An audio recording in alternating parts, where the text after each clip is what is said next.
반갑습니다. 자산관리 전문가 김민준입니다. 굴리치학개론 자산관리 특집 2탄, 그 두 번째는 왜 분산투자로 저축을 해야 하는가입니다.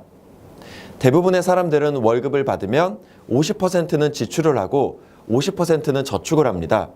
혹시 아직도 50%를 저축 안 하시는 분은 없으시겠죠? 자, 우리는 왜 저축을 하고 있을까요?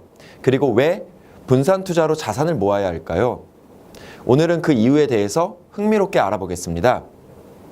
사람들은 저축을 왜 할까요? 어려워하지 마세요. 제가 보기를 드리겠습니다. 1번, 돈을 모으기 위해서. 2번, 돈을 쓰기 위해서. 그동안 상담을 하면서 수천 명의 사람들에게 같은 질문을 했고 대부분의 사람들은 1번, 돈을 모으기 위해서라고 대답해 주셨습니다. 하지만 정답은 2번, 돈을 쓰기 위해서입니다. 우리는 저축으로 돈을 모은다라는 고정관념을 바꿔야 합니다. 돈을 모으기만 하는 것은 전혀 의미가 없습니다. 저축은 돈을 쓰기 위해서이다. 다시 한번 꼭 기억하세요.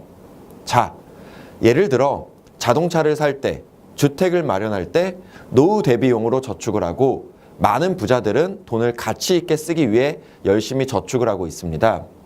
그 돈으로 좋은 것을 기부도 하고 말이죠. 즉, 저축이라는 것은 나의 삶이 더 행복하고 가치 있도록 돈을 이용하고 쓰기 위해서 하는 것입니다.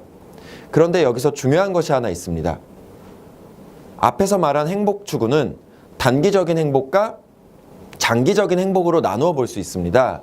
바로 이것은 저축을 기간에 따라 분산 투자해야만 하는 중요한 이유입니다. 2030 세대에게 결혼이라는 행복을 위해서는 결혼 자금이 필요하고 당연히 결혼을 위한 자산을 모아야 합니다. 4050 세대에게 편안하고 안락한 노후 생활이라는 행복을 위해서는 노후 자금이 필요하고 당연히 노후 생활을 위한 자산을 모아야 합니다.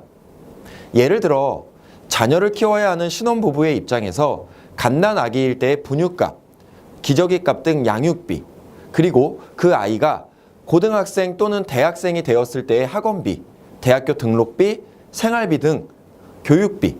그렇다면 앞에 말한 양육비와 교육비 중에 어떤 자금이 더 많이 들까요? 당연히 후자인 자녀 교육비가 양육비에 비해 최소 3배 이상 많이 듭니다. 맞습니다. 우리 아기가 1살일 때 이미 19년 뒤에 학자금 지출을 충분히 예상할 수 있습니다. 이 지출을 해결하기 위해서 1년 정도의 단기 적금을 20번 했다 깼다 하는 것이 현명할까요? 20년을 스트레이트로 쭉 저축하는 것이 현명할까요?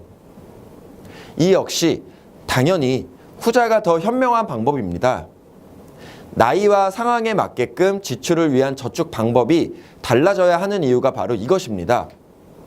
저축은 결국 인생의 행복이라는 지출을 위해 반드시 해야만 하는 것이고 그 인생의 행복이라는 것은 각각의 나이와 상황에 따라 다르다는 것입니다. 이렇게 다른 나이와 상황임에도 불구하고 모두가 같은 저축을 한다면 목적에 맞는 저축을 하며 인생의 이벤트들을 해결할 수 있을까요? 인생의 5대 이벤트인 결혼, 자녀 양육과 교육, 주택 마련 자금, 비상 자금, 노후 자금을 해결하기 위해서는 나이에 따라 상황에 따라 기간을 나누어 분산 투자를 해야만 합니다. 단기 저축은 은행을 활용하고 중장기 저축은 보험사를 활용하여 시기별로 목적에 맞는 자산을 차근차근 형성해야 합니다. 과연 나는 내 나이에 맞는 내 상황에 맞는 저축을 하고 있는지, 내 저축은 포트폴리오 없이 그저 남들 하는 대로 하고 있지는 않은지, 지금 하고 있는 나의 저축으로 내 인생의 목표를 달성할 수 있을지. 자, 더 늦기 전에 자산관리 전문가와의 상담을 통해 올바른 인생 방향을 잡아보시길 바랍니다.